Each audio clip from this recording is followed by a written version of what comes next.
আপনি যদি কাউকে সত্যিই ভালোবেসে থাকেন এবং প্রচণ্ড রকম ভালোবাসার পরেও যদি সে আপনাকে ছেড়ে গিয়ে থাকে, তাহলে তার জন্য কষ্ট পাওয়া কেবল বোকামি ছাড়া আর কিছুই না।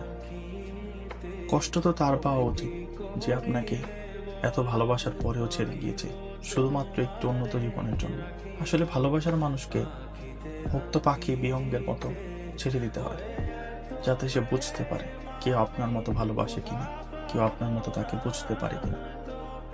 যখন সে সারা দুনিয়া দেখার পর বুঝতে পারবে যে সত্যি কেউ আপনার মতো তাকে কেউ বুঝে না, আপনার মতো তাকে কেউ ভালোবাসে না, স্নেহ করে না, সেদিন সে কষ্ট পাবে, সত্যি অনেক বেশি কষ্ট পাবে।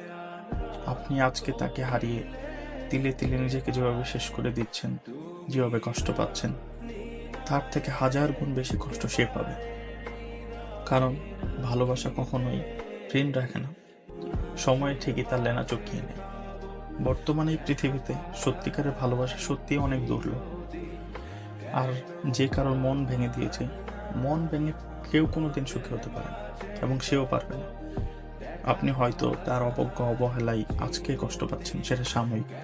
একসময় আপনিও তার অবহেলা অবজ্ঞায় আপনি তা ভুলে যাবেন, কিন্তু তারই কষ্ট, আপনাকে না পাওয়ার কষ্ট আমৃত্যু তাকে পোড়াবে।